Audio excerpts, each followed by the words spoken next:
Welcome to this edition of the Vawlin Out podcast. I'm your host Jordan here with my co-host Swanee, and buddy. Seems like we made a new buddy with Billy here, man. Billy's back with us. He's going to talk with us about the upcoming 2024 Vols football season, man. How you doing tonight, Billy? Hey, I'm doing great, man. I'm just happy to be back again with you guys and ready to have some fun. You right? We're going to talk some Vols football tonight, buddy. Me and Swan's been itching for this one. This one is I'm the football guy. Football's my thing. So uh, I don't know about you guys, but let's get into it, man. So we're going to start out. We open up the season with UT Chattanooga. I think we all know how that one's going to go. I mean, I don't think it's a matter of if we win, but how much we win by. You know what I'm saying?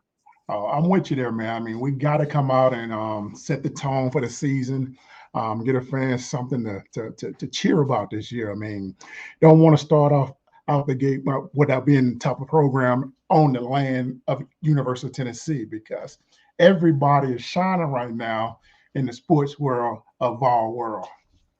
Yes, that's the fact, man.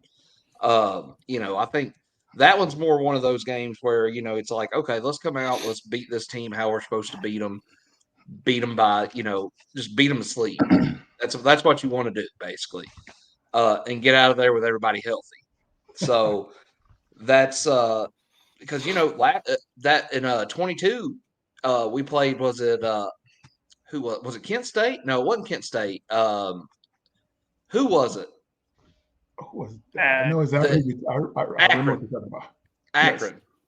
And we got Tillman hurt on what a lot of people call a cheap play, and I think it kind of was too. But yeah, ended up with him hurt, and Akron, Akron was dirty. they were. There was a few that you're just like, I don't think so. Um, but that's I don't think UTC is not going to do us that way. I'm not worried about that. We've played them several times before, and it's really never been an issue with them. So, um, that being said, though, boys, then next week we get to go to Charlotte and play NC State, the Duke Mayo, whatever, kickoff classic. Every time I hear kickoff classic, though, I think of Derek Dooley in that damn leather helmet. And then being like, hey, guys, this is how you shower properly. Just, like, who does that? Um, but a lot of people are sitting here saying, don't sleep on NC State. What are we missing? Because I don't see that being a contest really. Like it shouldn't be, I don't feel like. Well, anytime you go on the road, and also you're going to play outside the conference, and most of these conferences feel disrespected by the SEC. So anytime they get a chance to play an opponent like Tennessee, that's right now being really hyped up with the quarterback and everything, these guys are coming out here playing this game as like their national championship game. I know a lot of guys that play with like NC State and like North Carolina. Well, these guys they are kind of like pissed off because all everybody talk about is SEC, SEC. But these kids they're coming to play. And we going over there.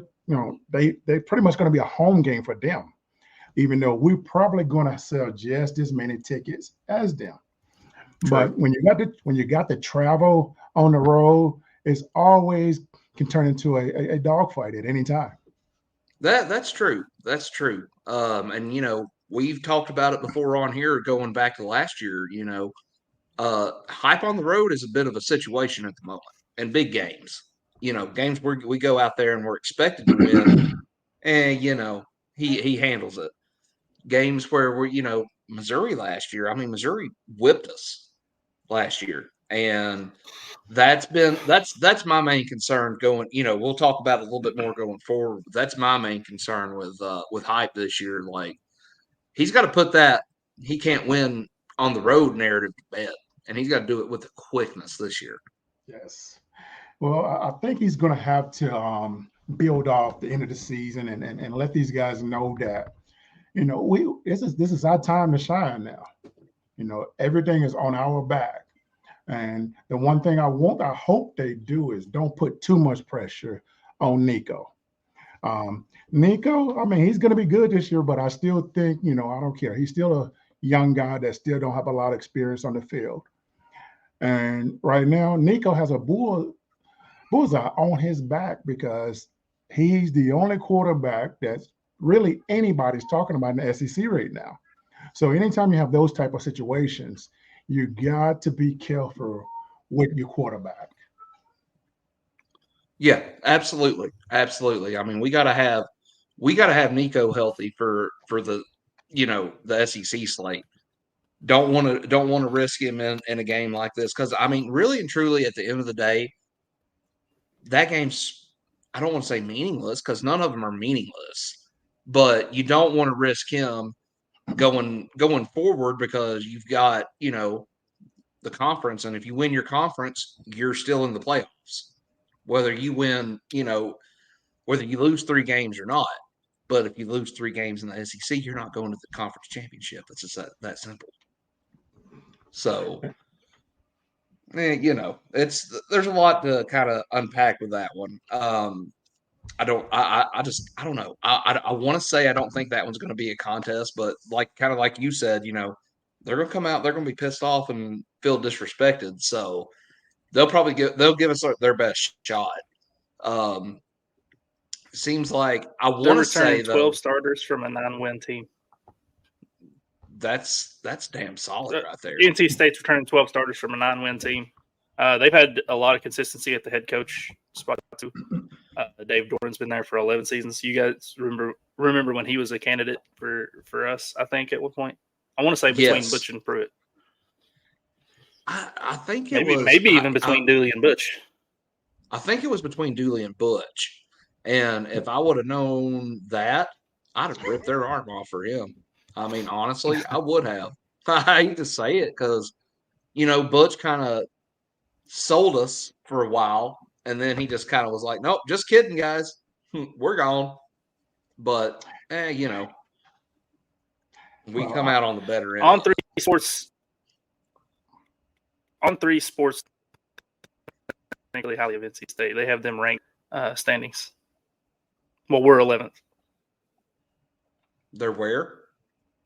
They are at 16. We're at 11. Okay, so on paper, game could be a lot closer than what we think it'll be. Yeah, let's not sleep on the Wolfpack. Okay, all right. I'm going to say this though. You guys remember going back to God? I hate to bring him up, but Dooley. He had just got that big shiny new toy with Cordero Patterson, and that's when this game, even though it was in Atlanta, I want to say it was the Chick-fil-A Kickoff Classic then. But this game is where we found out who Cordero Patterson was and what that man was all about. I'm thinking we find a breakout wide receiver in this one, and he's not going to be one that was already on the roster. I hope you're right, man, because we need that depth at wide receiver bad this year. We need a depth chart like when I played at Tennessee. You got guys that was like backups that were Pillis Price backups. You got guys that were Cedric Wilson that was backups. And then your starters was like Joey Kent, Marcus Nash, and all those guys. That's where we supposed to be right now. I think last year with Brew going down, that kind of hurt us. And hopefully, with his leadership and being able to be one of the older guys to teach the guys some things to not basically, I say they don't have to produce right away. Sure. Yeah, that helps. I want to say though, Brazil. I think this is the game we see what that kid's all about right here, because everybody's talked him up all spring. Everybody talked him up coming out of the portal. I think this might be the game where we see what he's got. So we'll see. We'll see. Well, I mean, I'll be honest with you. I hopefully, we get a lot of kids some reps. Hopefully we get up 35-7 at halftime.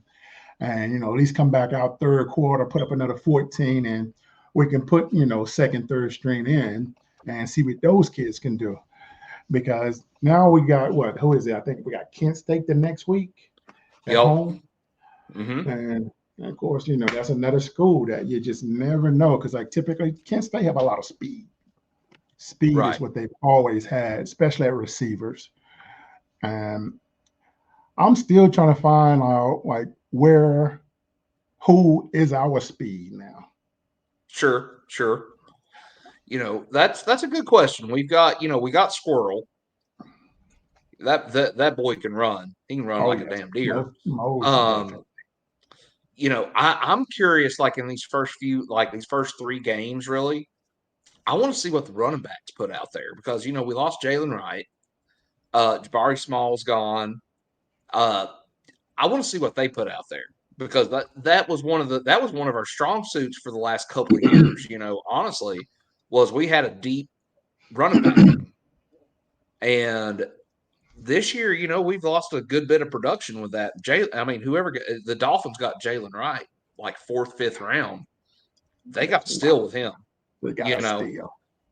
because he was lights out last year. Anytime that boy touched the ball, so we'll. See. I want to know what I want to see. That's what I want to see in these first three games because people get hung up on how many points Hype puts up and this offense puts up, but it's all predicated on the run game.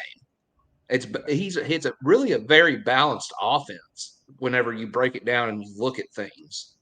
And it's really 50-50 with run pass. The pass just gets so much, attention because he's hitting these deep passes, after, 2, 3, 4 yard runs. And then next thing you know, he's over the top of you and for 50 yards and touchdown. That's where a lot of the attention comes from for the pass game. I want to see the run game be where it has been, and I don't think we got to worry about that honestly, as long as the O line's healthy. Well, I think you hit the perfect spot right there.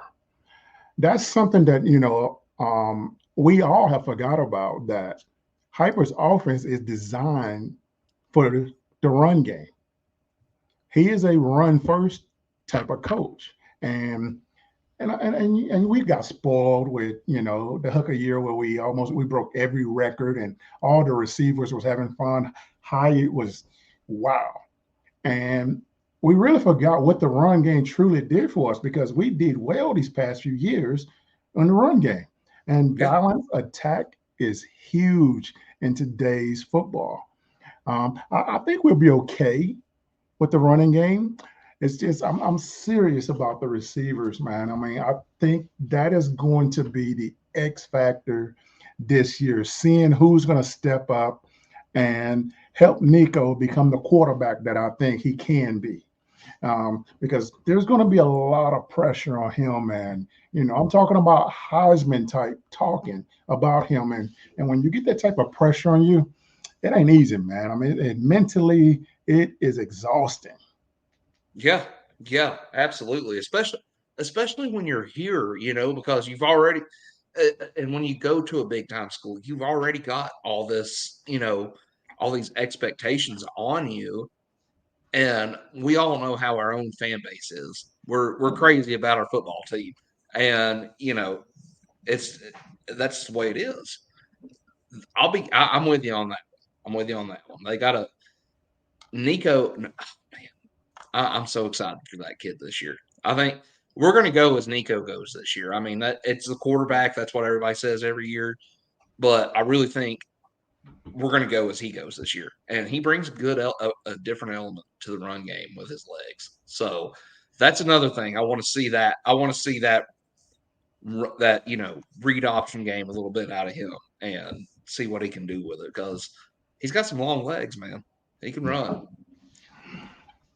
Uh, so I'd say it's safe to say we're calling 2-0 after NC State.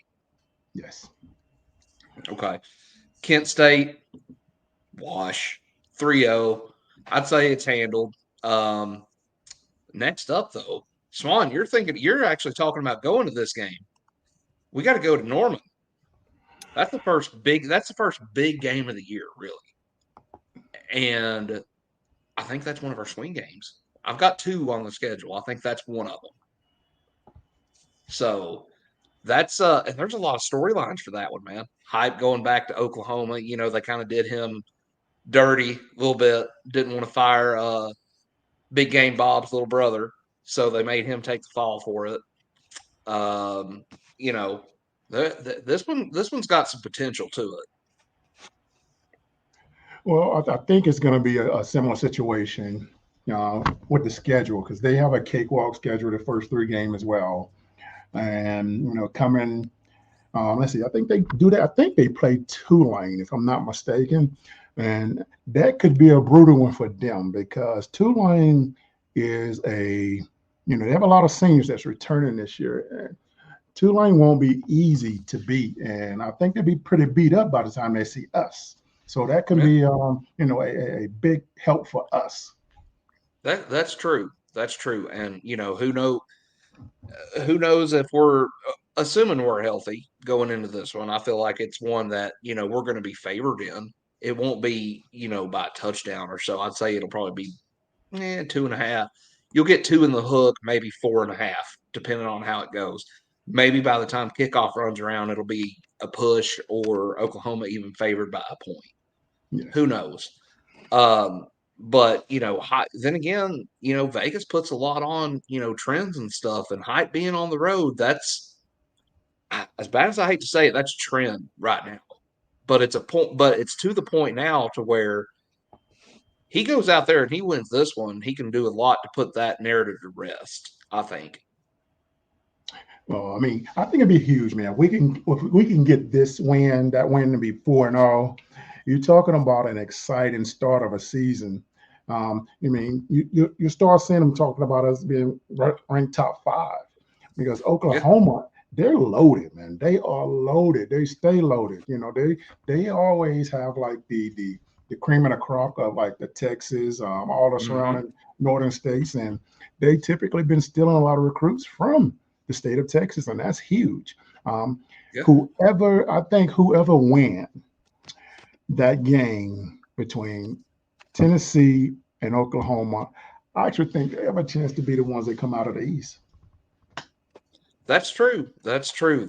But this year though, it's they're not. It's not divisions. It's just the top 2 teams. So, Lord, man, that could be a doozy, brother. I mean, it could be up there. Like this is one. I still feel like though, like this is one we've got to have, and we'll come up with. I've got a question regarding mulligans later on, but I feel like this is one we can't necessarily afford to lose early because we've got Alabama at home, Georgia on the road later on. Plus, Florida. Granted, it's in Neyland, but they always seem to just give us all they've got, man. Even when we got the better team and they figure out a way to do it. So,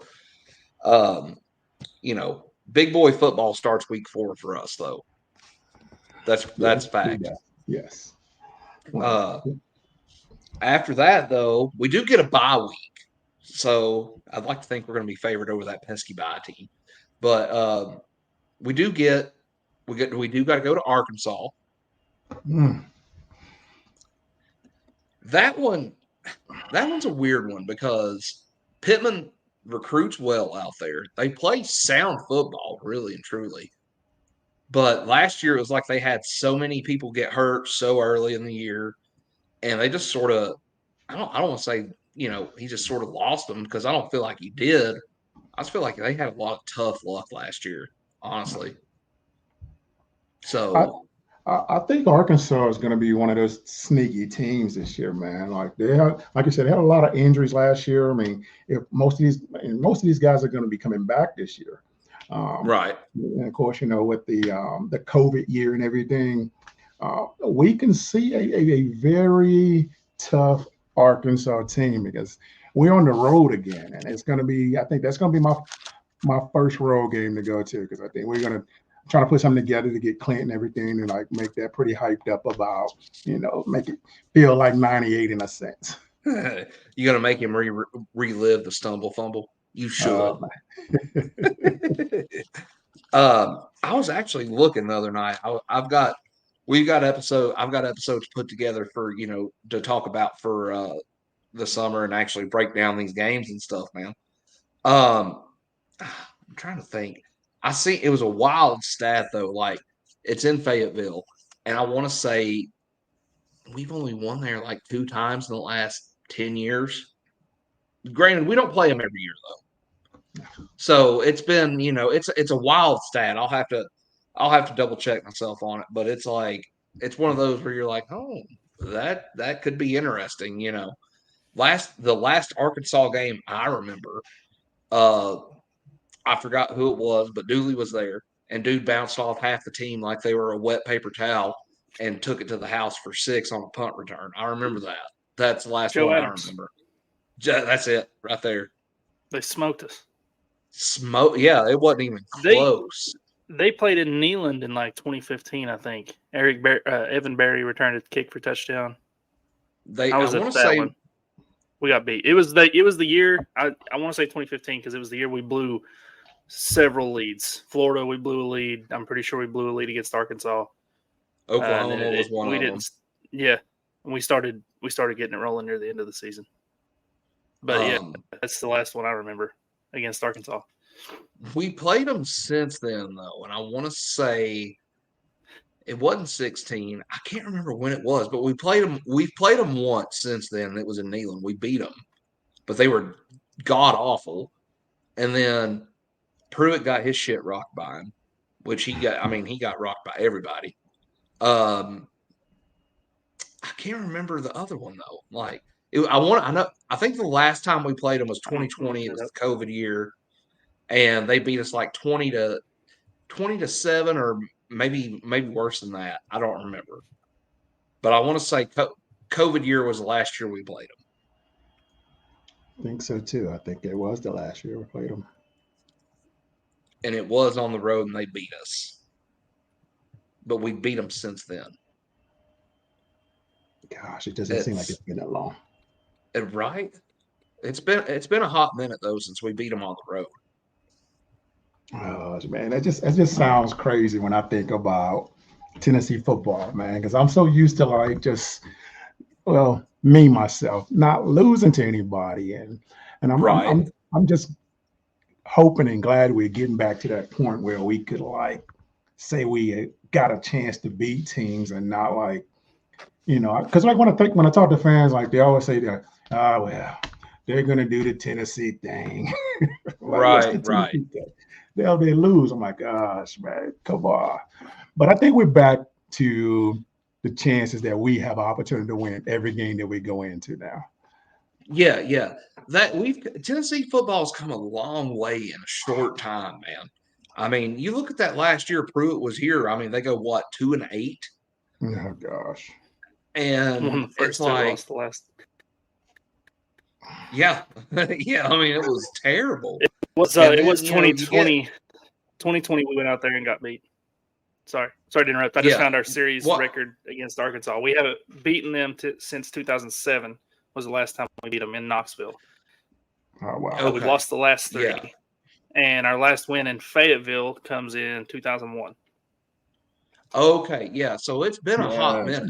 Yes. Yeah. I remember that. Yeah, that was what it was that I was talking. Yeah, it's been a hot minute, man. That 01 team, you were part of that, weren't you, Billy? You were on that 01 team. No. No? I was okay. I was behind the scenes during that time. Okay. Because that 01 team, man, they were as good as that 98 team. Almost. No, I mean they should have got it. Was that the year we lost LSU? Yes. I had already booked my hotel in California and everything, man. Like all we had to do was blame myself. I think I jinxed it when I did that. I'm like, because I knew it was. I'm like, LSU don't have a chance to beat us. They were playing a backup quarterback. Yes, back up everything. We took out all the starters, man. They had to back up running backs, back tight end, receivers, everything. Man, I feel like everybody's got a jinx story about that game. Everybody you talk to who remembers it feels like that game was cursed. And wasn't it? What was it? Matt Flynn that year, or was it Ryan Perry? Rohan Davies' mom supposedly put a hex on us or something. Yes, that's where I was going with it. That. I've watched a little True Blood in my day. I could see it happen. I'm just saying. I could see it happening. There's some crazy shit True happens Detective. down there on that bayou. That too. Great show, Billy. If you hadn't There's watched True Blood it, in True Louisiana Detective. too? Yes. Yes. It's vampire stuff, man. It's just kind of like, it's not like Twilight though. Don't do it. It's buck wild. It's buck wild though. So all right. So Arkansas. What's the pick on this one, boys? I think we come by. I think we win by 10. Okay. Swan, what you got? I'll take us to win on it just because Arkansas, the wheels kind of fell off on them last year, and I don't know. I forgot about that game, honestly, when I was doing my research, and Yeah, I don't know exactly what's coming back for them, but I'm just not impressed by Arkansas. they I lost say that, a and we'll lot to get that portal. mollywopped. They lost a lot to the portal, man. I mean, KJ Jefferson's gone. That was a lot of their offense last year, honestly. Mm-hmm. I would say I'm gonna say, even though we're coming off of a bye week, we say we get Oklahoma, we go into that one 4-0. Still a little bit of an emotional hangover from that game, and we win, but it's closer than what we want it to be. Maybe, Well, me personally, I've got Oklahoma as a loss. Yeah, I want to, man. I almost picked that one.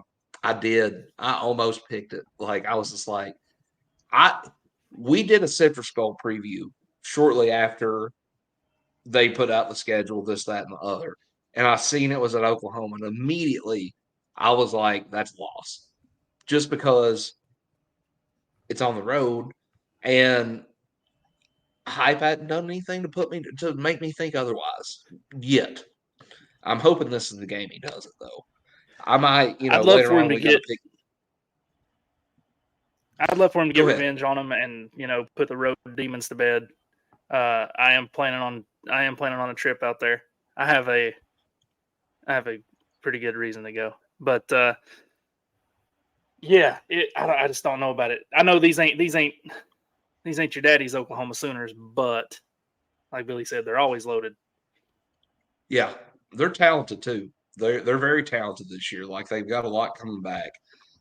Speaking of hype, though, we've talked enough about him right at this point in time. His mama died yesterday. 69 years old, passed away. So, R.I.P. to her. Thoughts and prayers to the Hype family. But that being said, next up, the two most hated rivals on the schedule, boys. Florida, back to back, nonetheless. But at least we get them at home. This could be the worst 2 weeks of my life. Yeah, it could be, but it's not going to be. I don't think you're going to get. I think we at least split these two, at least. I think. Have you ever heard of cautious optimism, Jordan? Me? Never. I've got it in spades. I'm wearing my cup. Okay, it's gonna be that's a tough 2 week stretch. That's a tough 3 week stretch. It is. It's a tough 4 week stretch. Really, I mean, you look at it. Weeks, yes, because you split. You got to go to Norman, got to go to Fayetteville. Then you're back home with your two most hated rivals. Here's the question for either one for y'all. Gun to your head, absolutely have to make a pick. You have to split these two games. Which team are you splitting with? Are you beating Florida and taking the loss to Bama, or are you losing to Florida and taking and beating Bama? I'll be honest with you. I don't think we can afford to lose to Florida. That's and I say from a player perspective, fan perspective, just a national perspective, just because of what's going on in Florida. There's so much turmoil that's going down there. You're talking about a true full rebuild on both sides of the ball. You're talking about the portal.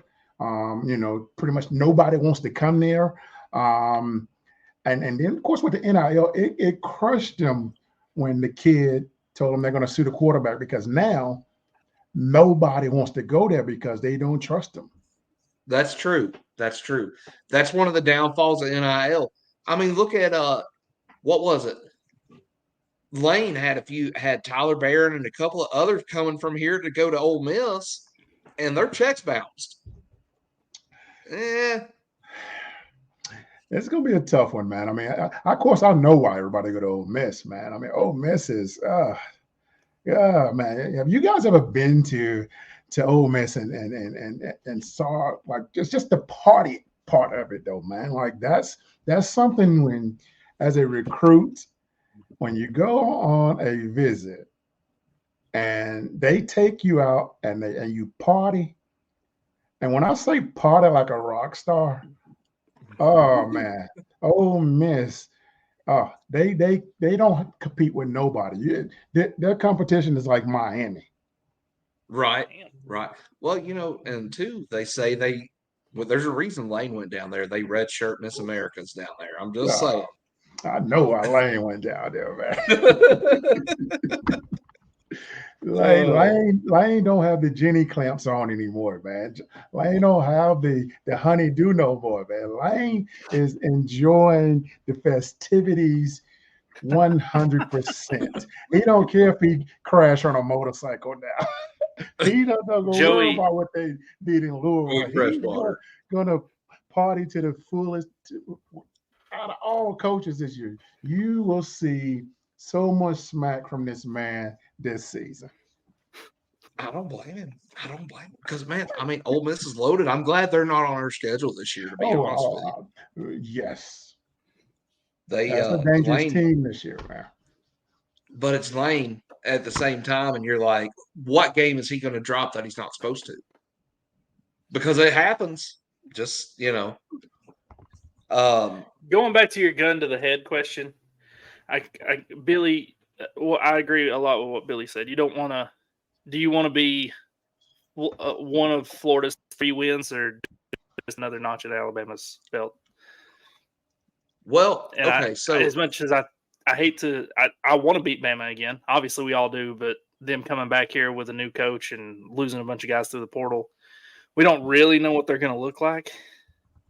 We'll have a better picture of it by the time they come here. But I right now, I would take Bama. I think we're winning both of those games. Is what I honestly do.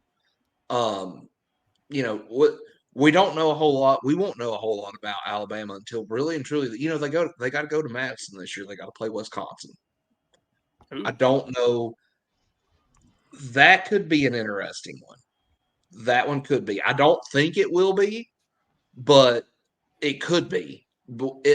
I'll put it like this: if Saban was still there, shoot, that game ain't close. We don't know what DeBoer's bringing to the table this year. Well, I'll tell you this, guys. Do not expect Bama to be what you guys think they're been. When you lose a coach like Nick Saban, and of course, I mean, they replaced him with a good guy. But if you see the things that they're doing down there to get these guys motivated, it is crazy. So that's why I know they haven't bought into what I say a winning tradition like they used to. Sure. That winning tradition, I'm putting it like this here, it's on the bar stand. This is a total different team. Yes, they still have some of the guys, the athletes that they had, and I'm surprised that they stay, which I'm not, because the money that they're paying these guys is ridiculous. I don't think that I can see Bama losing 4 games this year. Have you seen Bama's schedule? Yeah, I mean they've got to come here. They've got LSU. That's in Baton Rouge, if I'm thinking correctly. They've got Texas again. And then early on in the year, I've got it right here. Actually, I've got it up to when they play us. At Wisconsin's going to be tough. I think they got lucky because I'm pretty sure it's a noon kickoff. They've got Georgia. They've got Georgia before they play. Bama's got Georgia? Yes. They've got to go to Wisconsin. Georgia does come to Tuscaloosa. I don't think it matters where that game's played at. Georgia's going to beat them. Yes, Georgia beat them. Georgia is loaded, man. They are the new top of the dogs of the SEC right now. Like no one is matching them position for position right now.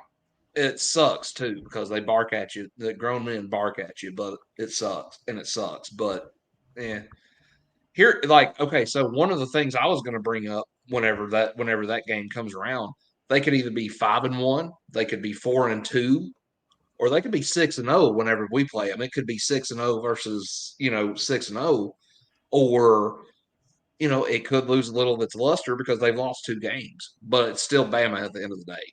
So it's that one's gonna that Florida game. That's my other swing game because if we lose that game, I think a little bit of the hope that we could make it to the playoffs goes with that because it's at home and it's honestly at this point in time it's a bad loss because Florida's not coming into that game with a winning record. I don't think their schedule's brutal this year. That's the worst schedule in college football. Yeah, their athletic director needs a stern talking to at least, or a pink slip. Right. So, I mean, that's one I don't feel like we should lose. Don't think we will, but we've always talked about it before. Even when Tennessee's had the better team. Last year, Tennessee had the better team. They went down there and lost. Mm-hmm. So, last time it's happened over and over and over again. It has, and it's not. I don't know what it is. I don't know what it is.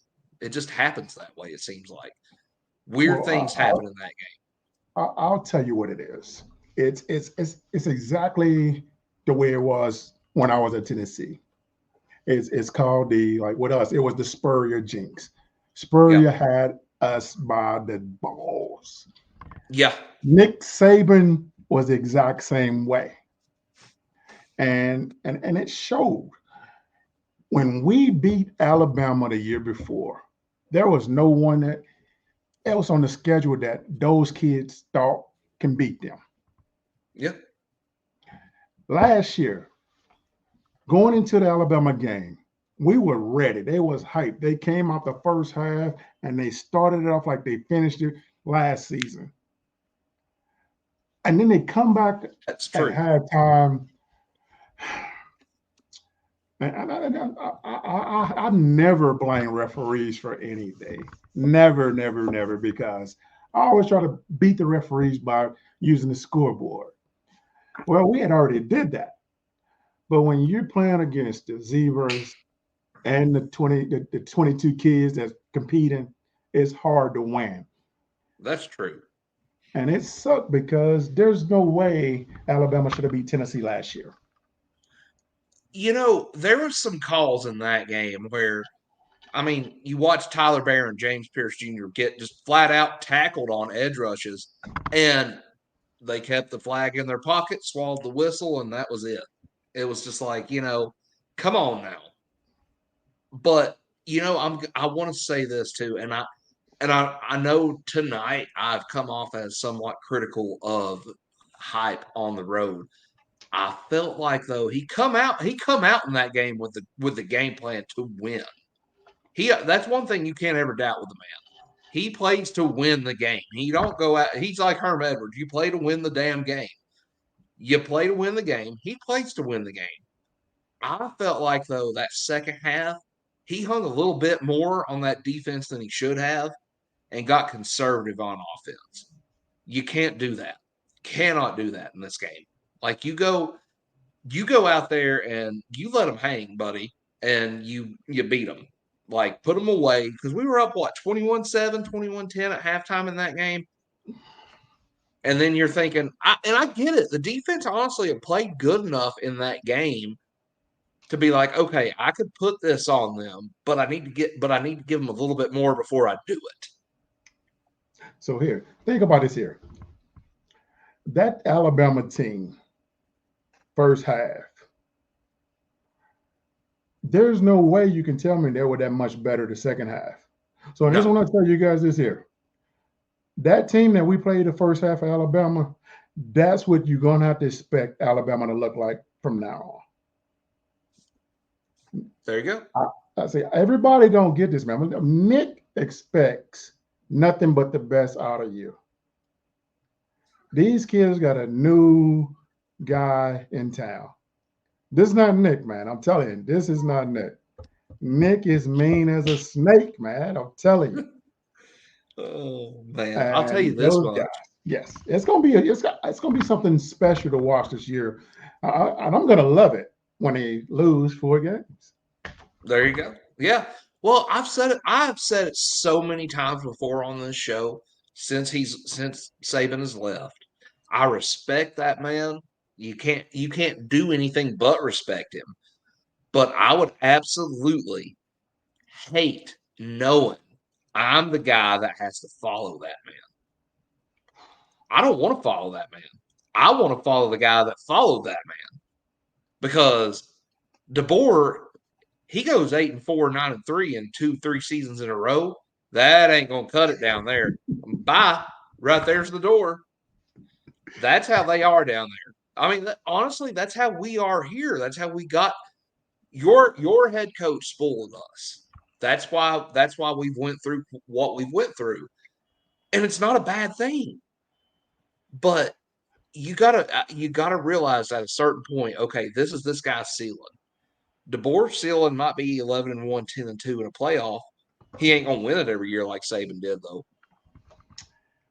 Well, I'll put it like this here.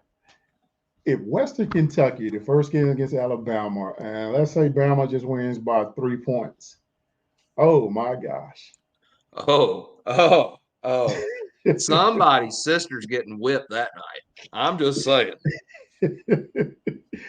Somebody's dog's getting kicked that night. Oh, Come here, Ethel. He may have to do a Kiffin and go back to his alma mater in the middle of the night. And he won the game. After the first game. I'm telling you, that's a situation down there. I think it's going to be, it's going to be sweet either way. I'm smoking a cigar that night, and I'm going to go on record right now. Tennessee beats them by double digits in Neyland. We go into Kentucky 6-0. Kentucky's up next. 7-0. Excuse me. You right. 7-0. We go into that game 7-0. Kentucky comes to town. Maybe plays us a little bit closer than what we want them to, because that's one of those games. It seems like every year we either blow them out or we barely sneak by them. Your time on the hill, Billy, we always blew them out. I mean, it wasn't even close. No. That was as you called it, that was a stat game. That's a stat game, man. We trying to put the stats on the board. Hey, I'm trying to get me 3-4 tackles for loss and be finished by halftime. Yes, we should beat them by at least 14. Easy, I think. They lost a lot this year, man. Remind me of the score of this last season. 33-27. That's right. 33-27. We led by. So we've struggled up there, and then when they played down here in the Heupel era, we've smacked them down. Yeah, it's all, but it's not a matter of if, but by how much. Basically, they've got another quarterback that's transferred in that all their fans are going crazy about on Twitter. I can't remember the kid's name. I'll look it up. I know who you're talking about. I can't think of it either. But it's like, I mean, they had Will Levis when they came here, and well, little Willie went back home with his ball, tail tucked. All right, he's graduated now, so let's leave the Will Levis slander out of it for a little bit. All right, he's gonna be good. Yeah, you're a Titans fan. Titan Swanee here. Well, I'm not. Not to get too off topic. This is going to be a telltale year for the Tennessee Titans. New coach, new offensive scheme. Our offense is taking a step into the 21st century finally, and a lot of new pieces. Will Levis has been looking good. Videos of him, he looks go Pack go. He looks like your boy Aaron Rodgers. Ball. He's got some arm. We'll see what he's made of this year, but I've been optimistic about it since he got I announced. know you on Up at Noon. You and I drank mayonnaise with coffee, or coffee with mayonnaise, and you really Yep. It wasn't that bad. I'll say this: it wasn't that bad. It wasn't that bad. It wasn't terrible. Wouldn't do it again. It's just like it's like putting butter in your coffee, amino acids and all that good stuff. Kentucky's new quarterback is Brock Vandegrift. Where's he from? Georgia. Okay. Yeah. Okay. They might have reason for that to be hype about that then, but he can throw it to whoever he wants to throw it to. They ain't got nobody catch the ball though. Just saying. Yeah, I think Kentucky is in a true rebuild this year, man. They lost a lot last year, especially to the portal. I mean, I had a couple of guys come in, but I still don't see them being dominant. I don't think they improved from the 7-6, man. I think, may win 8 this year, but I don't think they'll be that much better this year. Well, here's the thing with Kentucky, and it's not like they are a basketball school. We've always said it, they're a basketball school. Every year, though, they get through the first few games because they play cupcakes, 5-1, 6-0, whatever. And then it comes time for them to play somebody that matters. Of course, this year they don't get that luxury this year. I think they've got like Carolina, Florida, and a couple of others early. But last few years they went down to Florida and beat Florida. So But what I'm getting at is every year we get that Kentucky comes to town, we go up there. It's a top 25 matchup. So Jeremy Pruitt beat their best team in 20 and however long. I mean, if you really think about it, was it Terry Wright that they had back there at quarterback? And Darrell Taylor's still sacking him. So which one of the SEC teams did they get? Did they get Texas or Oklahoma? Let me look. Off the top of my head, I think it's Texas, but I don't know. Okay. I think so too. Gosh, or maybe they. Okay, so going into our game, they've got South Carolina, Georgia, Ole Miss, Vandy, Florida, and Auburn. Oh my God! So they could be, we're looking at 4-4, maybe 3-5 coming into that one. Oh my God! If they don't, but at the same time, Kentucky's one of those teams. They just seem to get it done against everybody but Tennessee. I hope they keep it going like that, man. We are there. Yeah. We are there, Florida. We really are. We are to them what Florida is to us. That's true, because there's been years, and it's crazy to say this, but it's happened more in the last 10 years or so, where Kentucky on paper's had a better team than Tennessee, but Tennessee's just figured out a way to win. Look at the Pruitt years, and then maybe twice. Yeah, maybe right. Twice. What if they beat us 3 times in our lifetime, Jordan? 11. The year they had the wide receiver at quarterback. Oh, that game still pisses me off. I know the Jarrett Garantano back-to-back pick 6 game, and then there's one in 2017. Did they beat us in Butch's last year? Yeah, and it was up there. I want to say, it would have to be because it's an even. Yeah, it would have to be. It was up there, and even that game was close, and we done plenty to beat ourselves. Like, that's the thing is, I don't feel like Kentucky's ever been better than Tennessee at football. I don't feel like they ever will be. That series is so lopsided. The 3 of us will be worm food by the time that series is even close. Yeah, it's 86-24 or something like that. Like it's an insane record. So, it is what it is. After that, though, Miss State comes to town. I think that's another win.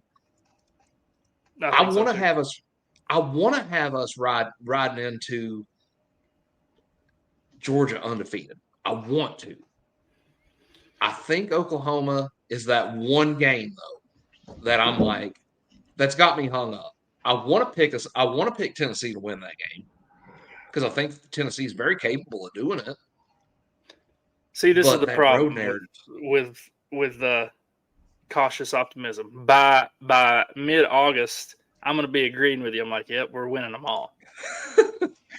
But I know if in order to meet my 9-3 criteria, I'm going to have to switch a couple of mine to at least another one of mine to losses, because I know you said Georgia's next.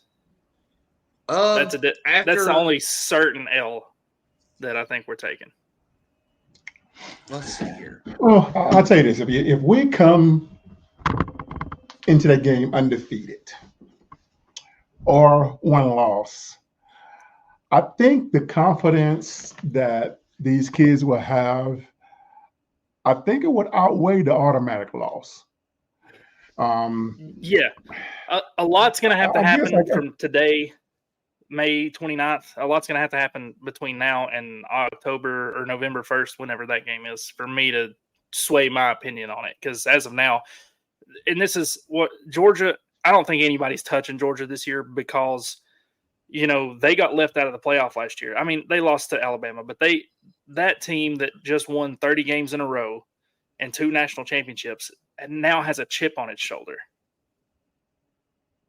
And that's scary. I don't remember what bowl game it was, but what they did to Florida State, they're going to do to everybody. And if you go back to the TCU game they played, if you heard the clip on Twitter of Kirby Smart before the game, dude, he's what Saban was, obviously not accolades wise, but it had me ready to run through a brick wall. Kirby can motivate. So I don't think anybody's touching Georgia this year. But sorry to steal the mic from you, Billy. Well, here, I'll tell you this here, just to kind of give you a scenario how this season is going to be for a lot of schools, and it's going to affect Georgia as well. Georgia has lost a lot of guys to the NFL. Georgia don't get to keep what I call the COVID kids, because those guys are gone to the NFL. So now these guys have they're going to be playing against 20-year seniors now. And that's why I say this year is going to be totally different when it comes to the top teams, when you got teams that have seniors that are dominant compared to when they have a sophomore, junior. And that's where you're going to start seeing, if they don't change it, you're going to see where Georgia is going to fall off. The Alabama is going to fall off. They're trying to get it to where other schools got a chance to get a championship. And that's why they're allowing this stuff to go on with the transfer portal. They're trying to figure out a way to make the SEC not as dominant and not win all the time.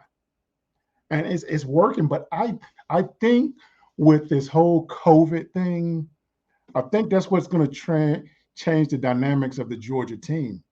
It used to be where, Alabama lose all these kids and go early to the NFL, and they're not rebuilding, they're reloading. Georgia's doing the same thing now. They're reloading. And like you said, so I think Georgia, it's going to be hard to beat Georgia this year. But the only thing I think about with Georgia is they're still missing a lot of the key pieces that we don't even know about. And I don't know if it's because I didn't get to see a lot of those guys play like we used to see their backups play. They didn't get to do that a lot last year. And I think that's what's gonna humble them in a way that they gotta actually play all 4 quarters now. I could see that. I get where you're coming from with that. It's one of those things though, man. Like, Georgia's it till Georgia's not at this point. And it's like, I do think that's the one job that I've always dreaded seeing somebody get that knows what they're doing. And as bad as I hate to say it, honestly, when Kirby Smart got that job at first, I was like, hell yeah. He don't know what he's getting into. And now I'm sitting here, I'm just like, yep, well, I was wrong. It happens, but well, I knew what he was getting into, man. Here, put it like this here. Mark Rich had great teams at Georgia, Mark He Richt did. just couldn't get over the hump. Mark Richt's Yeah, problem was he didn't get a good defensive coordinator to come in and change the dynamics to help his offenses. I mean, That's he true. was loaded. Georgia Yeah. was loaded when Kirby got that job. That's Kirby true. didn't inherit what anybody went to Tennessee. Kirby inherited 4 and 5-star guys, man. Yes. Yes. Like so Yes. whenever everybody was thinking that he was not going to be able to like come in and compete for a championship, I knew it was going to be quick if he got over the hump to get his defensive guys to change the way Georgia plays. And he brought what Alabama was doing. He brought what I call you bring dominant defensive tackles to this school. There's nothing you can do when you have teams like that. It's hard to That beat it. It's hard to that's beat it. that's a fact, man. I mean, even the way the game's changed in the last 10 years, if you've got a good up front run game and you've got a good front four, you're going to win plenty of football games. That's just the way it is. I'm telling you, go look at the schools that won the national championships. Yeah. Look at the 2 interior guys. Go look at their stats. And if you compare the 2 stats based on who's in the national championship game, that would tell you who's going to win that game every single time. That's true. That's true. All right, boys. So we sort of strayed off topic there for just a minute, but in those 6 games right there, starting with the trip to Norman, going on through the 4 home games, the 4-game homestand, right there. What record does Tennessee need to come out of those games with to A, be in the SEC championship, and B, make the playoff top 12? Oh man, it still comes down, man. I mean, it's going to come down to how the game go against Georgia. Of course, we lose to Georgia. I think it could be a benefit for us either way it goes, if we lose or win, Right. because we lose to them now, we got a chance to get healthy and win the rest of our games or whatever. And of course, the media, they're not going to pick us to go to anywhere. They hate us. But Right. if we go out and do our job, and you say, let's say Georgia mess around and lose the SEC championship, it could be a situation where they throw us back in like they do Alabama and all that stuff here, Sure. and put them back in there when they shouldn't be. But if they do it the way they've done in the past, I think we have a good situation of coming out and get lucky to go to the playoff if we win out. Well, see, that's another thing too. We could lose that if Tennessee goes into that game with undefeated and they lose that game. They could still go play Georgia again in the SEC championship game. Then, say that scenario happens and Tennessee beats them there, you've got no other choice. Well, obviously Tennessee is going to make it because the at-large bids go, or like the locked-in guys are, conference champs. You win the SEC, you're going no matter what. So, I mean, realistically, Tennessee could lose their 4 non-conference games, which they won't, but they could and still win the SEC and go. Question: do they change the playoff system this year where there's more than 4 teams? Yes, this Yes, there are is 12 that teams year. making it this year. This is the year. Hey, so now that's a big change in it then, because now you have an opportunity to be part of that. What is it? What are they going to do? 8 teams or? It's 12. 12 teams this year. Oh my gosh! Your top 4 are your Power 4 champs. Your 5th is like your and tell me if I'm wrong or not. I think it's not, 5 at-larges or 8 at-larges. I don't know.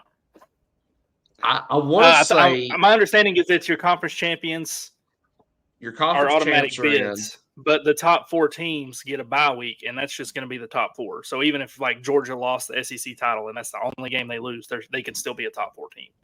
Right.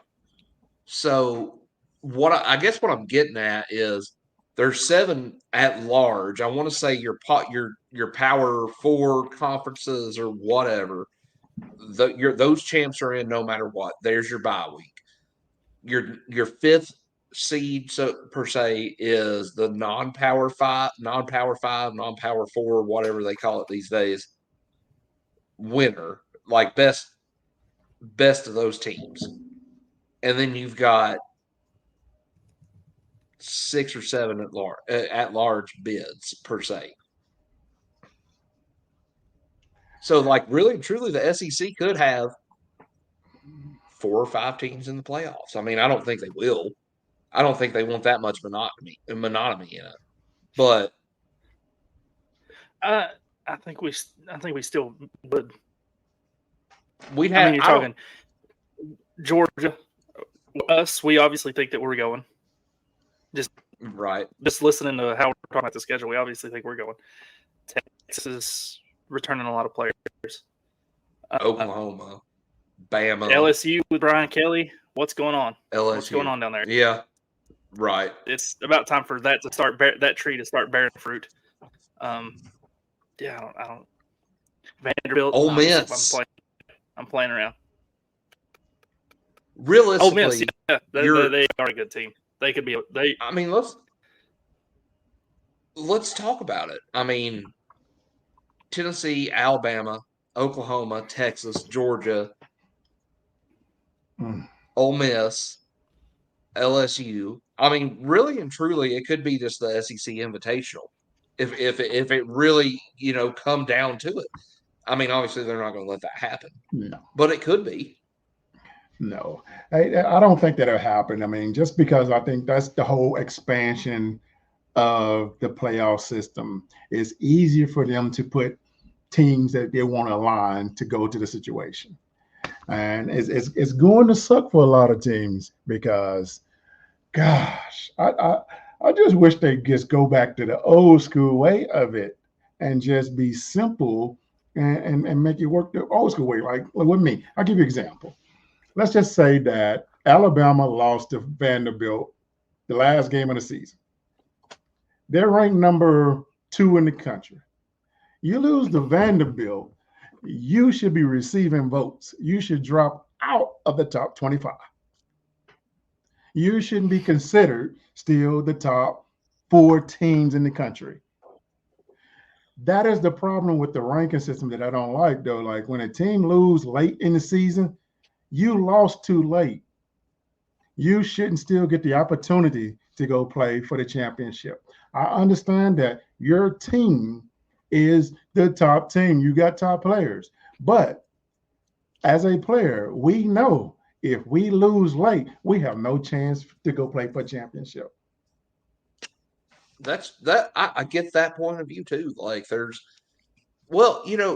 look at last year, for example. I mean, Alabama. Alabama did what they should have to get in, really. I mean, they did. But you look at Washington, Michigan, Ohio State, teams like that. Obviously, Washington, Michigan were both in. Ohio State had a good case to be in, but I mean, like you said, they lost late in the year. That was one that shouldn't have been in because they did lose. They lost their biggest game of the year, plain and simple. Yes.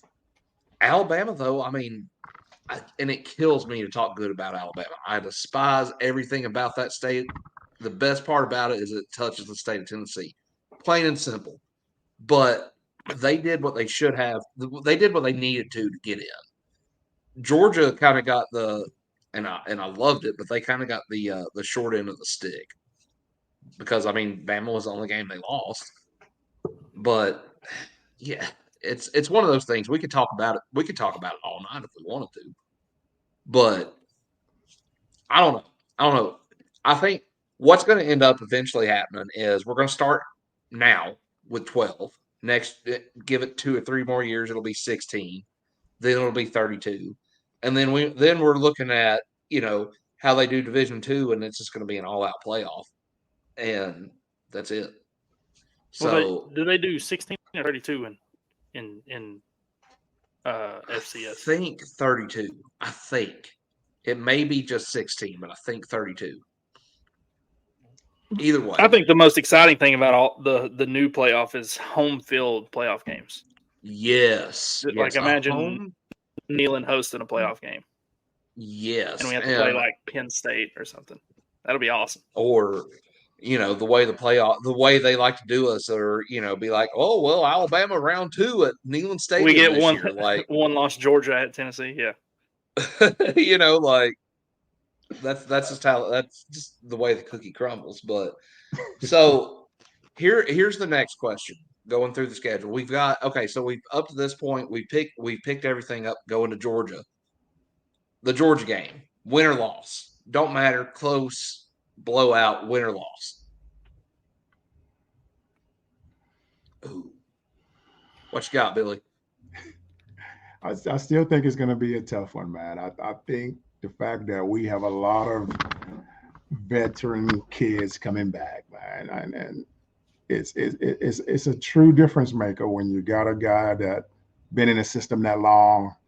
And I guess I'm just coming from a player's perspective. And when you get to the point where just as much as the coaches, it becomes so easy. And I'm not sure I haven't even looked at Georgia's roster to see what they have returned. I just know they got a lot. They're loaded. They're not going to fall off much from what they did last year. Sure. But I know that they had a lot of guys that go pro, and that makes a difference. They're being quiet right now. I haven't heard a lot about the guys. I know they got a quarterback that's going to be okay this year. I know the running backs will be loaded. The position that I'm still trying to figure out is their wide receiver position. The D-line won't be as stacked as they used to be, but I know they got a coach that know how to get those guys ready to come play. I think we'll probably lose that game, but I still think it's going to be a dogfight. I don't think it's going to be the true blowout that we've been used to being. Well, last trip we made to Athens, it wasn't an absolute throttling according to the scoreboard. We just did. I feel like a lot of it was Tennessee didn't play good. They controlled that plays. game. It wasn't a blowout, but they controlled the game. Yeah, right. And Tennessee missed, a couple of opportunities to be like, okay, hey, we're here. We can make this a ball game. We just need the ball to bounce our way a couple of times. That was the one game in that 2022 year that we just got flat out beat in outside of South Carolina. South Carolina had help that game, though. I don't care what anybody says. Yeah, that was. They had help. We've discussed it. Thanks, Connor. I just thought of a glaring positive from this season. We don't have to hear Gary Danielson ever again.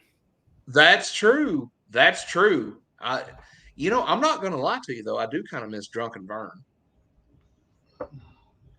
I did like Vern. Gary got on my damn nerves, though.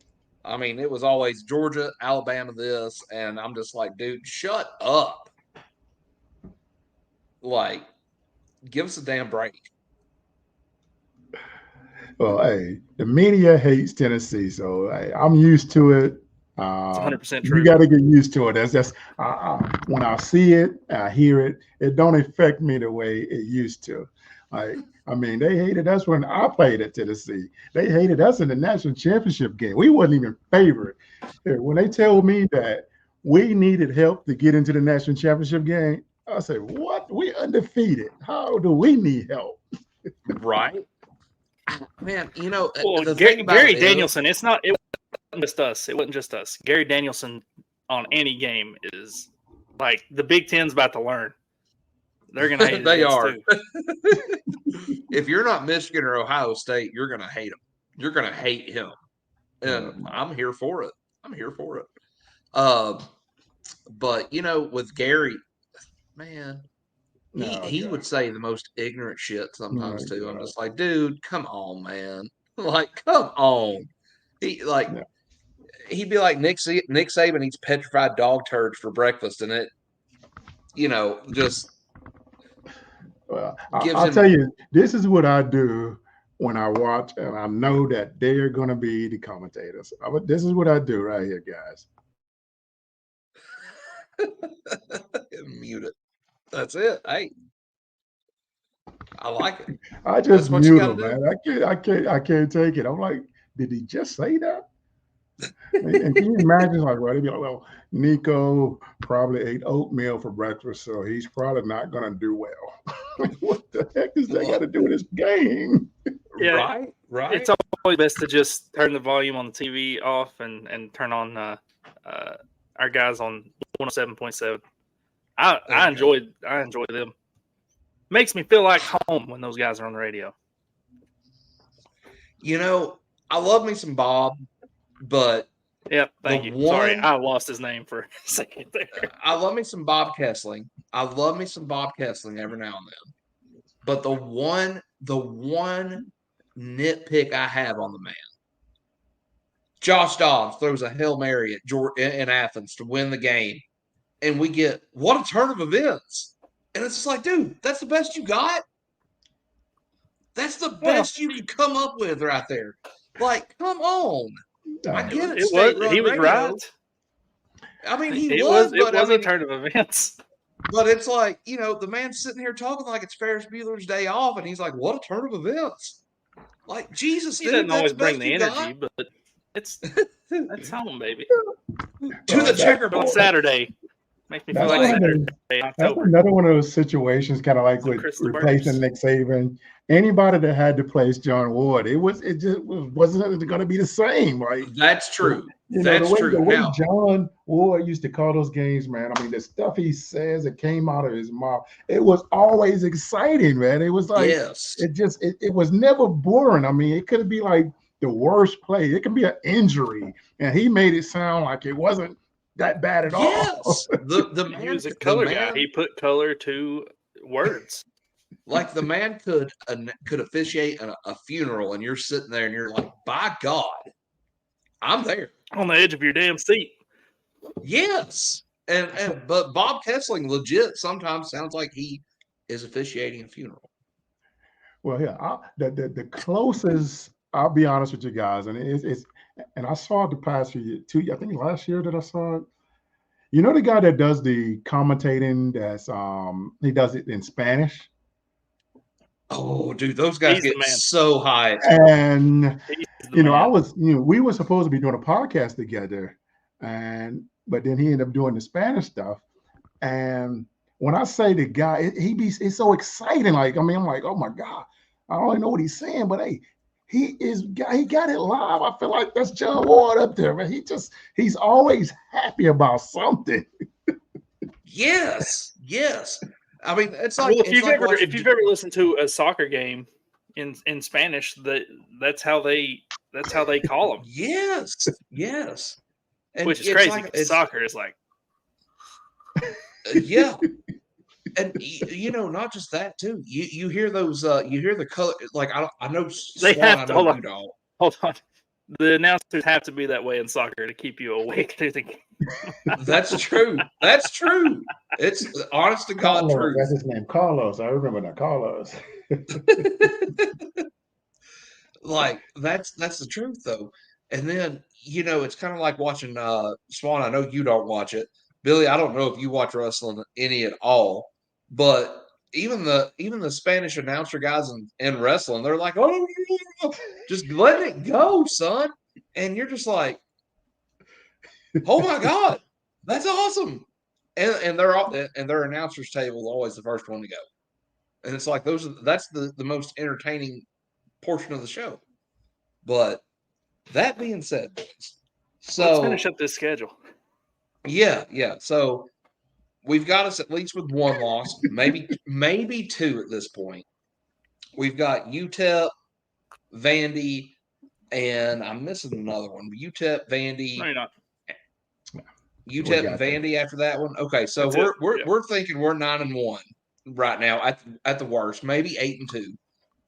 We're going to finish the season either 11-1 or 10-2. That being said, what game or games could we afford to drop and make the playoffs? I think knowing that I think we can end with knowing that we what? Knowing that we I think that we can lose 3. It's a 12-team playoff. Go ahead. Go. Okay. I think we've got 3 losses on. I think we can go 9-3 and make the playoff because of what conference we're in, and depending on who those losses are. Are they at Georgia, at Oklahoma, at Arkansas, or is Bama a playoff team this year? I think they're still playoff caliber. Is Bama one of our losses? I think we can. Okay. I think we can make the playoff with 3 losses. Depending on those 3 losses. Billy, what you got? 3 losses. We're not hosting a game. We're having to go somewhere, but 3 losses, I don't think that'll get us in because there'll be other conferences that have guys that are undefeated or 1 loss, and that situation will put them in over us. And of course, the media or the bowls or whatever, they will take us, because of the fans that have come to the game. But 3 losses, I don't think that's gonna help us. With me, we need 2 more wins than we had last year. That's a minimum. Anything less than that, I think it's a bad season this year. Well, one thing we don't know with this new playoff. Sorry, one thing we don't know about this new playoff is how they're going to judge that. Because if it comes down to it, is it going to be? Are they going to give a spot to a 9-3 Tennessee or a 11-1 Coastal Carolina? Coastal Carolina. Or, and the reason, I'm going to tell you why. Because they hate Tennessee. Okay. So is it a 9-3 SEC team versus an 11-1 Sun Belt team? They're going to take that. Who's given that? They're going to take them. This is and I'm going to tell you why. The reason why they're going to do that. That's the reason why they're expanding the playoffs, to get those guys a chance to get their heads knocked off. That's true.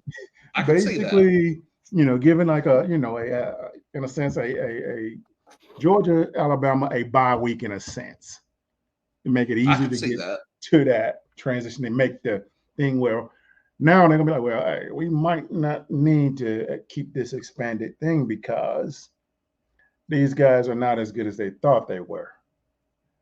I just think that I truly think that the expanded playoff is a mistake. The reason I say, it's just too many games, man. I mean, these kids are going to be broken. Then you also got to think about the new situation of, are these guys going to actually play? Are they going to hold out, not play in this game because it's not worth it? Or they just, kind of get back to it where any bowl game was, good to go to. It didn't matter what you go to. It was a experience. But in today's time, they don't care about that now. I mean, because that game doesn't matter anymore. I mean, we saw that last year when they did that to Florida State. None of those guys wanted to play then. Nobody wanted to play then. And then a lot of people said that Florida State didn't deserve to be in there. Florida State did everything that they were supposed to do to be in that game. And who knows what would have happened if all those kids would have actually played, if they got in the way it should have been. Well, so I'm gonna counter that with, I think that's why they've expanded it, is to keep kids from opting out of so many of these games. I could see that. Logically, well, I'll say this. Go ahead.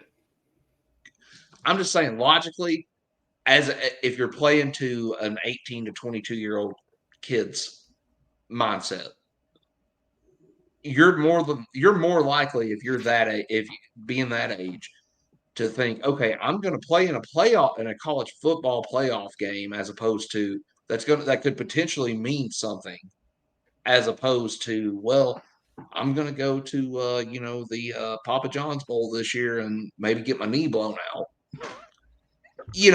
I could see that. I could see where they're coming from, but I don't know. This will be a fun year though, regardless. I think as far as how they do everything and what we see come of it.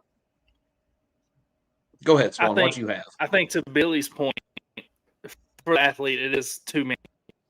It's probably too many games because that's Sure. If you have to play in the first round and go all the way, that's 3 games you have to play.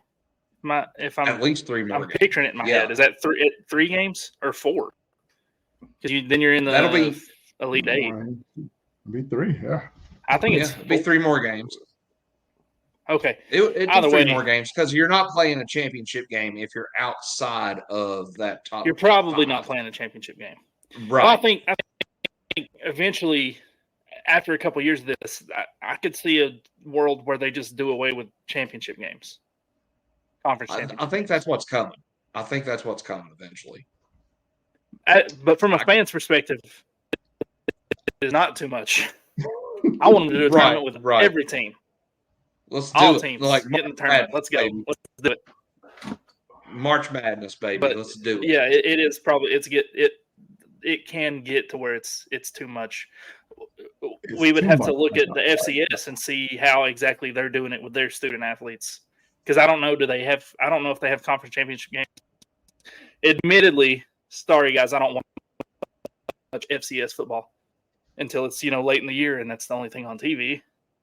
And it's exciting, Eastern Washington with their little red turf and all that. But I don't pay much attention to it.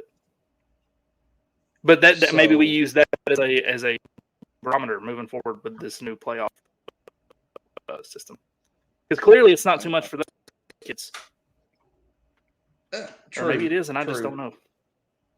Well, and maybe they don't. Obviously, they don't play the athletes that Division I guys play either. I mean, or maybe they do, but I don't think they do. They probably feel like they do, but I mean, there's some hard hitters come out of that FCS realm, boys. So, yeah. Hopefully they don't do that, man. Hopefully they don't put those guys in that situation, man, because it's different, man. It's different, man. It's just.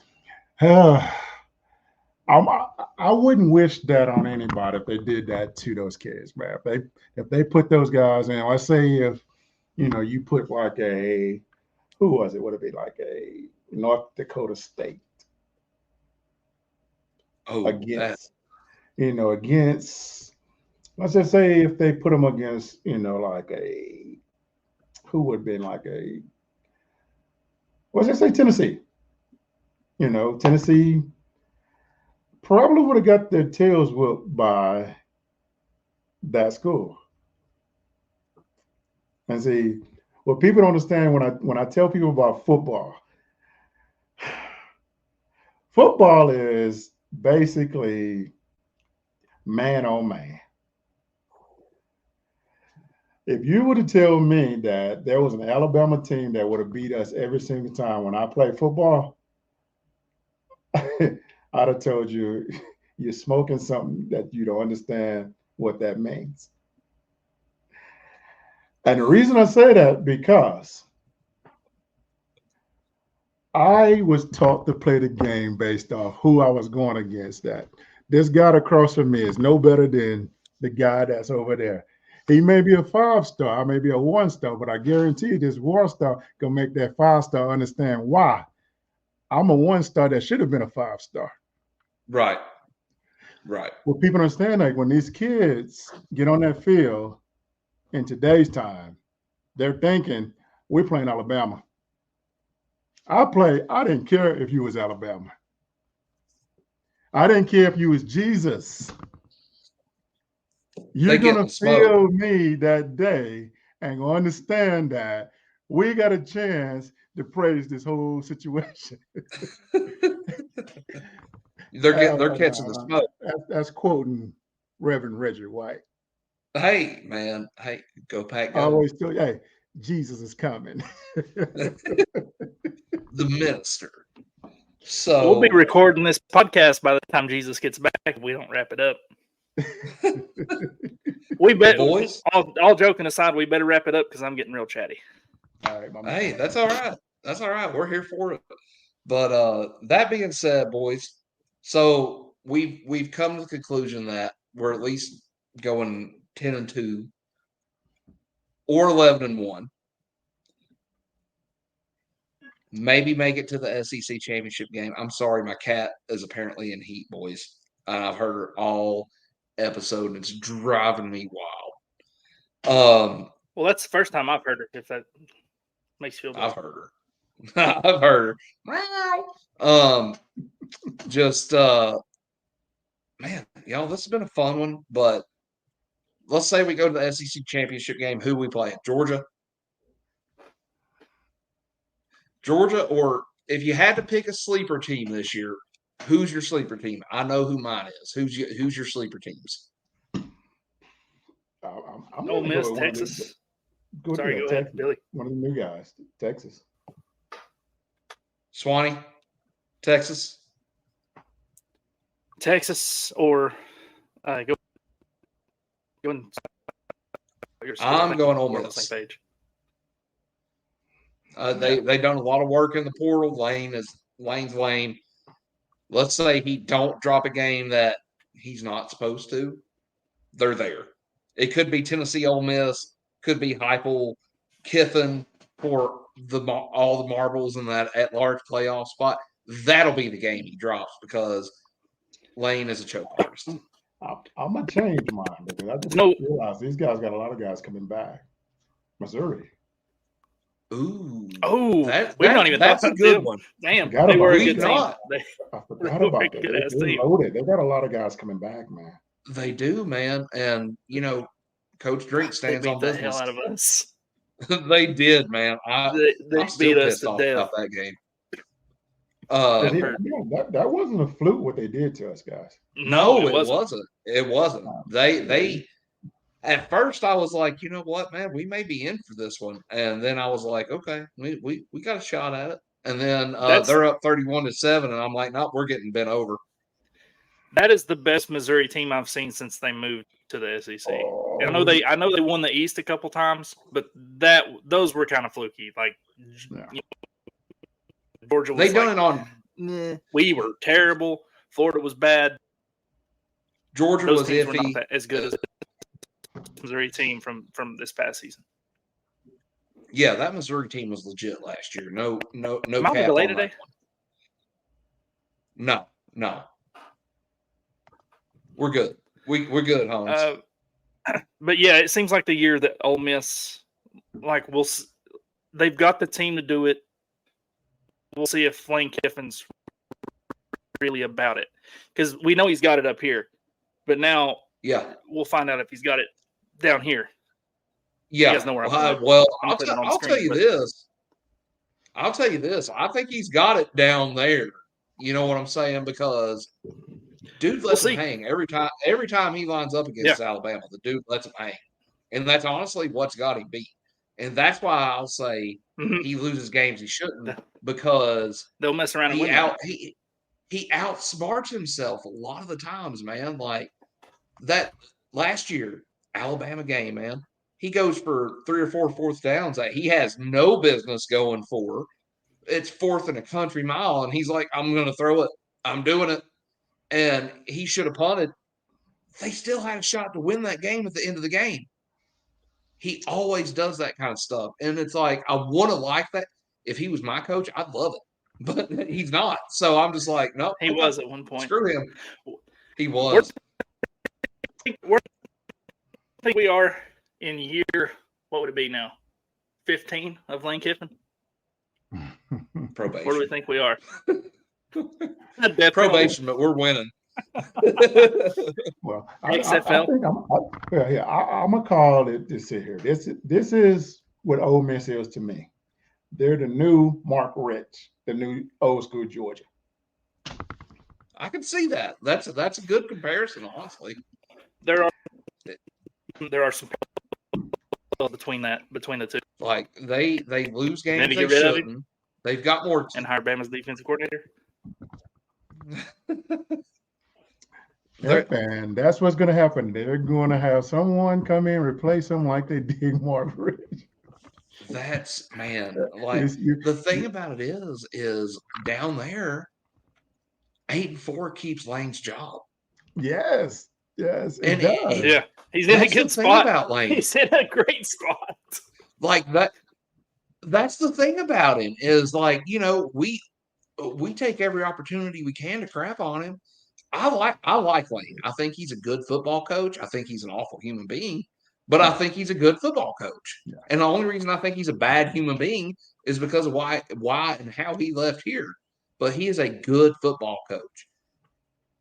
Too good for Ole Miss, but he's also too damn smart to be like, oh no, I'm leaving here. I'm going to Alabama. I don't blame him. I stay down there. 8-4, 7-5 keeps him safe all day long. Twice on Sundays. 9-3, 10-2 contract extension. Extend that man. He's smart. He's a lot of things. He's a slime ball, but by God, the man is smart. Yes, he knows how to get top jobs. I do know that. Yes. I mean, he must be dynamite in interviews. Well, yeah, with a name like Joey Freshwater, how are you not? Have you guys ever seen The Office? Have you guys ever watched The Office? There's a character named Robert California who interviews for the manager job, and he talks to the CEO and talks her out of the CEO job, and he takes over. Like that's how that's got to be what Lane Kiffin's like. Lane Kiffin, he's got to be at that level of just like he could coach anybody. Yes. I mean, the kids love him, man. I mean, you meet the man, talk to him like with X's and O's. I mean, they love the man. I mean, he knows now how to keep them excited, motivated, because he knows how to have fun, man. It's very rare that you get a head coach that's a player's coach. Normally, the head coach is the boring coach. He's just the one that just says, you do that, you do that, you do that. No, he's involved with it. Yes. He's telling you suck or you good. He's just being with him. I mean, he's line dancing. He's doing everything with him. Matter of fact, he might be. I mean, I know he's partying with him. Right? I will say this about Lane. I met him 2 different times. Once, it was right after he got here. No, it wasn't. It was, I went to a practice one year. Vaughn Reeves. Billy, you might know Vaughn. Mm-hmm. I know you're talking about. My doctor actually was good friends with Vaughn. Vaughn was some sort of pharmaceutical rep, got me into a practice with Lane. They were prepared for Auburn that week. Dude, Lane took time to talk to me, and I was like starstruck. I was still, I just graduated high school. I was like 18, 19 years old. And I'm like, he's talking to me. I'm like, man, will you just sign my helmet? Like I hated to be that way. But he did. Like he got it. He was super cool, whatever. And actually, no, I'd met him before that. I was at a basketball game. Bryce Brown. It was when he was recruiting Bryce Brown. Walked right up to him, shook his hand. He was like, nice to meet you. I was like, man, thanks for coming. We love to have you. He was super nice every time I met him, but I always got that vibe off of him. I'm like, that's Mr. Steal Your Girl right there. I'm like, that's who that is. Like that man, yeah. I was just like, there's something about that guy. And then I'll be damned if a year later he's not trotting off to USC to go get fired in 3 years. Oh man, yeah, you just said it perfect. Like, I like the guy. He's the kind of guy though that like he's a lot like the old ball coach. You love him if he's your coach. You hate him if he's not. Yes. And he don't miss an opportunity on Twitter. The man does not miss. Anytime Tennessee shows up on his feed, he's right there. Buddy, I thought I was going to have to delete my Twitter account after that Ole Miss game in 21. Oh man, it enraged me. I've never been so mad in my life. Well, his is coming. His day's coming because we got to put a bow on this. We do. All right, boys. So that being said, I think we've determined 12, 11 and 1, 10 and 2, playoff berth.